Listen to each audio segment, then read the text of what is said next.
দুখৰ কথা যে চৰকাৰে বড়ো মাধ্যম আৰু বড়ো ভাষাৰ ওপৰত যিদৰে গুৰুত্ব দিব লাগে গুৰুত্ব দিয়া নাই। বিটিআৰ অঞ্চলত উন্নয়ন হোৱাটো বিচাৰোঁ। এতিয়াও বহুত ভূমিপট্টালয় সমস্যা আছে। তেওঁলোকৰ বহুত সুবিধাৰ পৰা বঞ্চিত, বহুতৰ আজি ঘৰবোৰ তেওঁলোকে বনাব পৰা নাই। বড়ো মাধ্যমৰ স্কুলবোৰ, বড়ো মাধ্যমৰ শিক্ষকসকল আৰু নিযুক্তি দিয়ক, এনেকুৱা আমি চিন্তা আমি বিচাৰোঁ। চাওক, অলপ দিনৰ পিছত আমাৰ নিৰ্বাচনী কোড লাগি যাব। আমি এইখিনি কাম আমি কৰিব নোৱাৰিম। তো সেইকাৰণে মই আমাৰ দলৰ তৃণমূল পৰ্যায়ৰ কৰ্মীখিনিৰ লগত লৈ যি বিতুপন শইকীয়া আৰু ৰজনীনা তিৰ্কী ডাঙৰীৰ লগত লৈ আমি কামখিনি যে আৰম্ভ হওক, নহ'লে যদি আমাৰ কাম আৰম্ভ হ'ব নোৱাৰে তেতিয়া ৰাইজক বহুত সময় কাৰণে ৰৈ থাকিব লাগে। তো সেইকাৰণে ৰাইজে যে একো ধৰণৰ অসুবিধা নাপায়, আমি সোনকালে যি অলপ সময় আমাৰ লগত আছে, ৰাইজৰ কাম, এইবোৰ চব ৰাইজৰ অনুষ্ঠান, এইখিনি কাম সোনকালে আৰম্ভ হৈ সোনকালে সম্পূৰ্ণ হৈ ৰাইজে সুবিধাটো পায়, সেয়া কাৰণে আজি গাঁৱে গাঁৱে আমি ওলাই আহিছোঁ।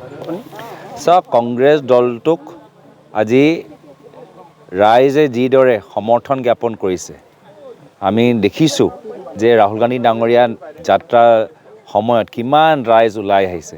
ৰাইজ যেতিয়া আমাৰ লগত আছে, কোনো বাহিৰা শক্তি আমাক ধ্বংস কৰিব নোৱাৰে। যেতিয়ালৈকে আমি ৰাইজৰ হৈ আমি মাত মাতি থাকোঁ আৰু যেতিয়ালৈকে তেওঁ অহংকাৰী ৰজাৰ দৰে ব্যৱহাৰ কৰি থাকে, তেতিয়া ৰাইজ সদায় আমাৰ লগত থাকিব আৰু য'ত ৰাইজ থাকে তাত বিজয় তাতে হ'ব। চাওক, আমি বিটিআৰ অঞ্চলত উন্নয়ন হোৱাটো বিচাৰোঁ। এতিয়াও বহুত ভূমিপট্টালয় সমস্যা আছে। এতিয়াও বহুতে আজি তেওঁলোকৰ আধাৰ কাৰ্ড নাথকাৰ কাৰণে তেওঁলোকৰ বহুত সুবিধাৰ পৰা বঞ্চিত, বহুতৰ আজি ঘৰবোৰ তেওঁলোকে বনাব পৰা নাই।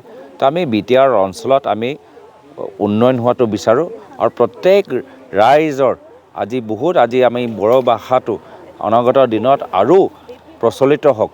বড়ো মাধ্যমৰ স্কুলবোৰ, বড়ো মাধ্যমৰ শিক্ষকসকল আৰু নিযুক্তি দিয়ক, এনেকুৱা আমি চিন্তা আমি বিচাৰোঁ।